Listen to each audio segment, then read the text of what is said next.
Graça e paz, tudo bem? Hoje eu trago para vocês o estudo do Santo Evangelho segundo Mateus, capítulo 6, do versículo 1 ao 18.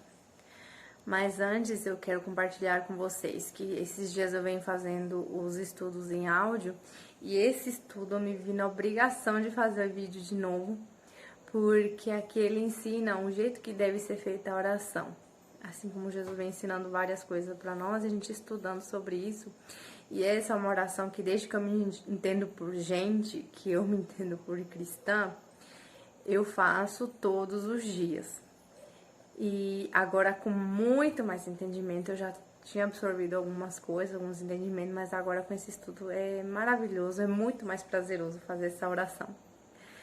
E eu espero que vocês tirem um bom proveito desse estudo, que eu tô fazendo com muito carinho de novo, como todos eu faço para vocês. E diz assim o subtítulo na nossa Bíblia: Continuação do Sermão da Montanha, esmolas, oração e jejum.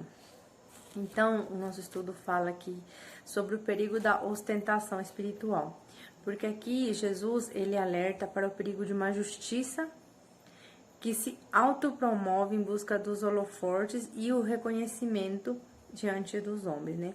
Então, aquela espiritualidade ostentatória apresentada simplesmente com o fim de ganhar reconhecimento dos homens.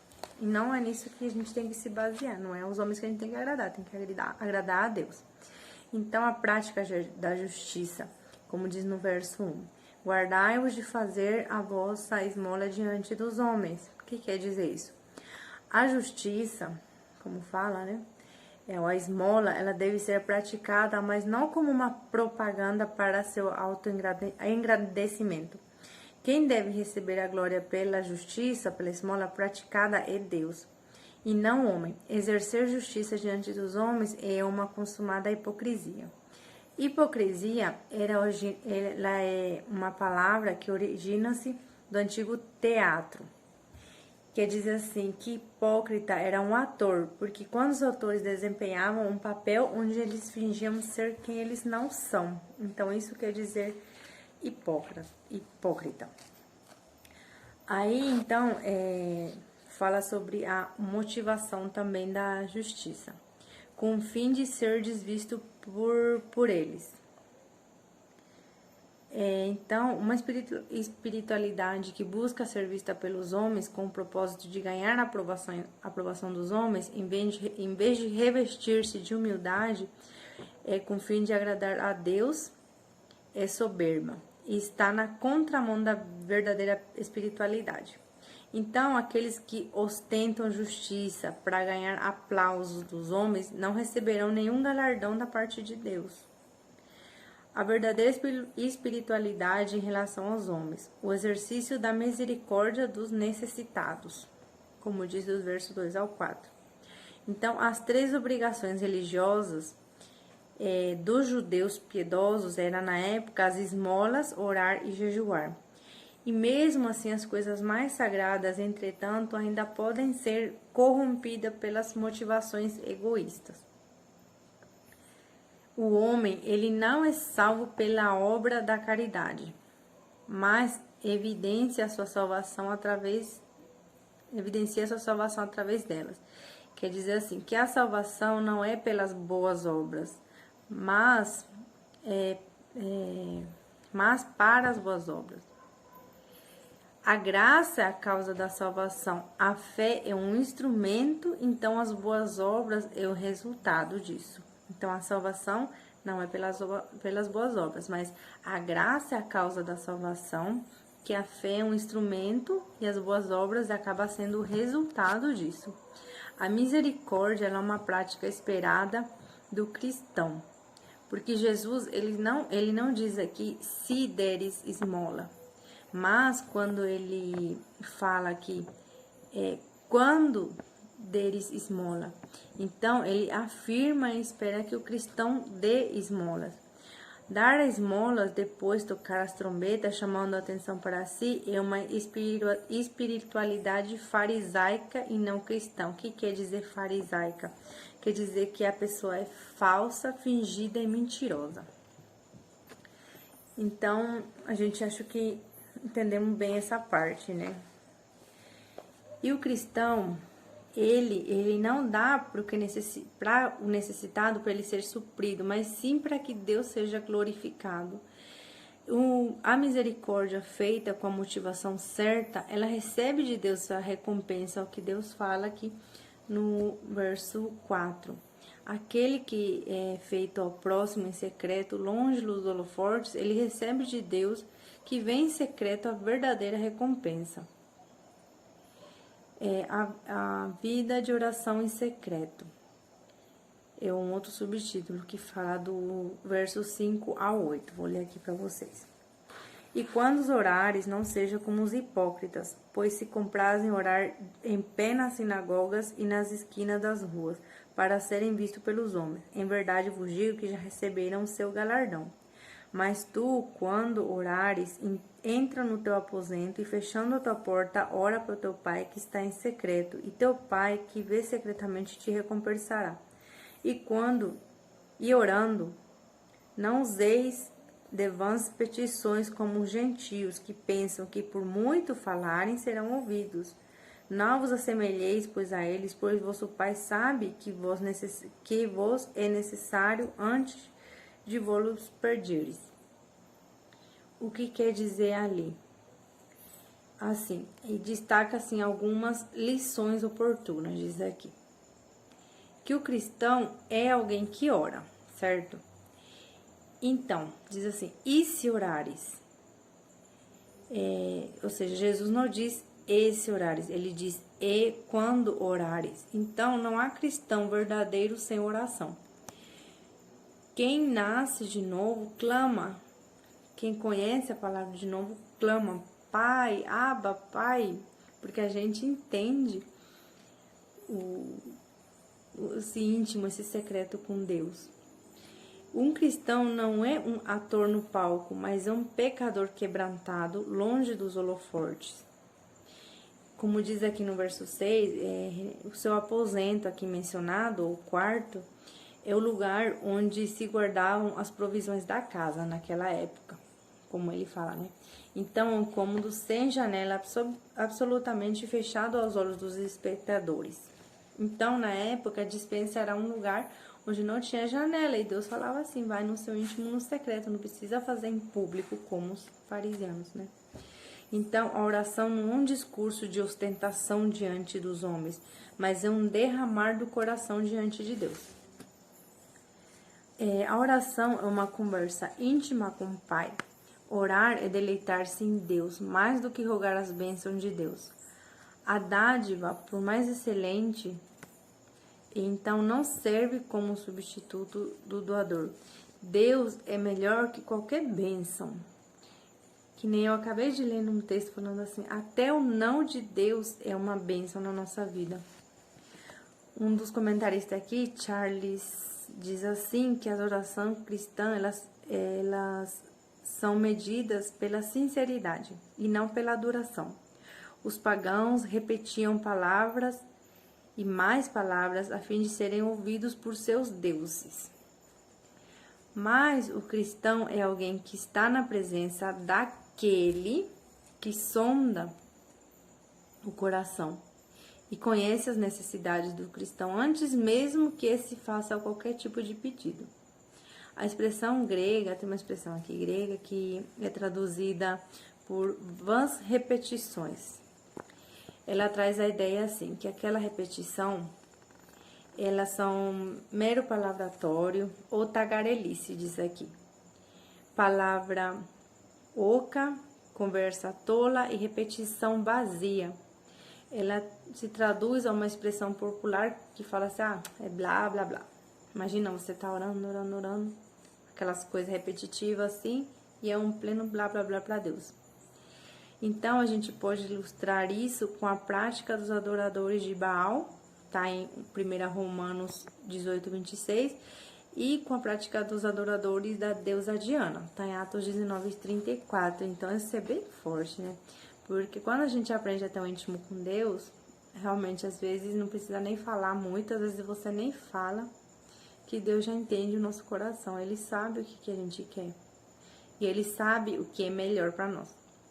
Então, a oração que agrada a Deus, ali do verso 9 a 15. Então, Jesus, ele ensina seus discípulos a orar. Essa não é uma oração para ser repetida como uma fórmula, mas para nos ensinar os princípios acerca de quem Deus é e de quem somos nós. Aqui o John Charles, ele ressalta que a oração do Pai Nosso consiste em 10 partes ou sentenças. Há uma declaração que diz respeito ao ser a quem oramos. Há 3 petições referentes ao nome de Deus, ao seu reino e à sua vontade. Há 4 petições ao respeito das nossas necessidades diárias, nossos pecados, nossas debilidades e perigos. Há uma declaração sobre os nossos sentimentos a respeito do próximo. Há uma atribuição final de louvor. Em todas essas partes da oração, somos ensinados a dizer nós ou nosso. Devemos nos lembrar, então, das outras pessoas tanto quanto a nós. Então, essa oração do Pai Nosso, ela está dividida em partes, que foi o jeito que Jesus usou para ensinar os discípulos e nos ensinar a orar. Então, a gente deve se dirigir a Deus como Pai, como diz aí no verso 9. Então, portanto, vos orais assim, Pai nosso que estás no céu. Então, devemos nos dirigir a Deus como Pai. É muito íntimo isso. Deus, ele não é um ser distante, mas ele está perto de nós como um Pai. Então, só podemos chamar a Deus de Pai Nosso porque ele nos adotou. Ao orar, é preciso a gente lembrar que a gente é parte da família de Deus, constituída de cristãos de todo o mundo. Então, somos todos irmãos, certo? E dirigir-se a Deus como Pai que estás no céu.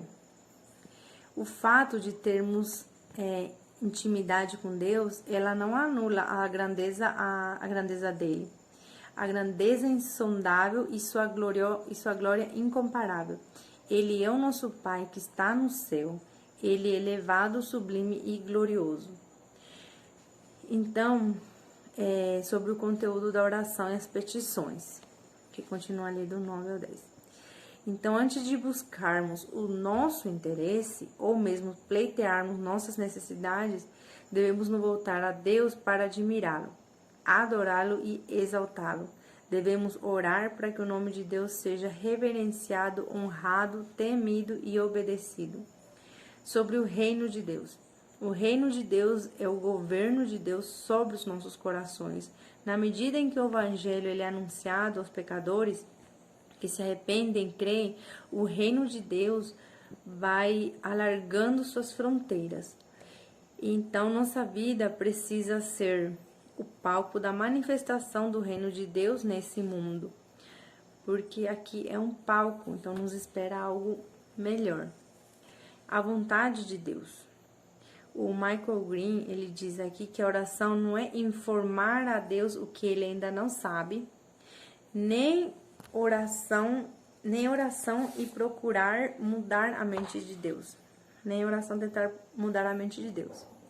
Oração é a adoração submissa da criatura, que somos nós, ao Criador. Em relação ao presente. Então, devemos pedir suprimento das nossas necessidades.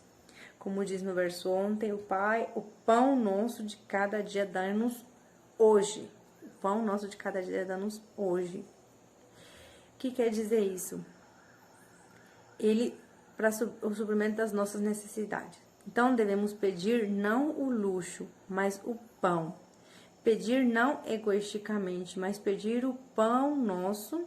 Pedir o pão não para acumularmos, mas o pão de cada dia. A palavra pão aqui, ela é entendida como um símbolo de todas as nossas necessidades físicas e materiais. Deus, ele nos criou pelo seu poder e nos redimiu por sua graça e nos sustenta por sua providência. Em relação ao passado, a gente deve pedir o perdão das nossas dívidas, no verso 12. Quer dizer que as nossas dívidas são os nossos pecados. Precisamos não só de pão para o nosso corpo, mas também de, sobretudo, do perdão para a nossa alma. A riqueza material sem perdão espiritual é consumada miséria. Este é o único item da oração de Jesus que amplia aqui do verso 14 e 15, mostrando que o perdão divino, ele não está condicionado ao perdão que reconhecemos ao próximo. Então, quer dizer, tipo assim, que o perdão vertical, daqui para lá, só acontece quando esse horizontal é uma realidade. Então, a gente tem que perdoar aqui para a gente conseguir aqui. Em relação ao futuro, então devemos pedir livramento da tentação, livrar-nos aqui. E não nos induzas à tentação, mas livrar-nos do mal, porque o teu reino, o poder e a glória para sempre. Verso 13. Então, até aí, livrar-nos do mal. A tentação em si, ela não é pecaminosa, mas se cairmos em tentação, pecamos contra Deus.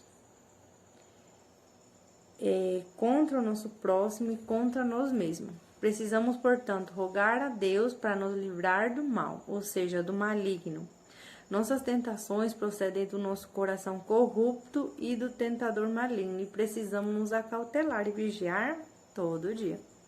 O propósito da oração, continuando ali no versículo 13. Jesus, ele conduz a oração assim como ele começou, com Deus, porque tem 3 verdades gloriosas aqui. Diz a primeira que a ele pertence o reino, que quer dizer que o governo universal é de Cristo nos corações. Em segundo lugar, a ele pertence o poder.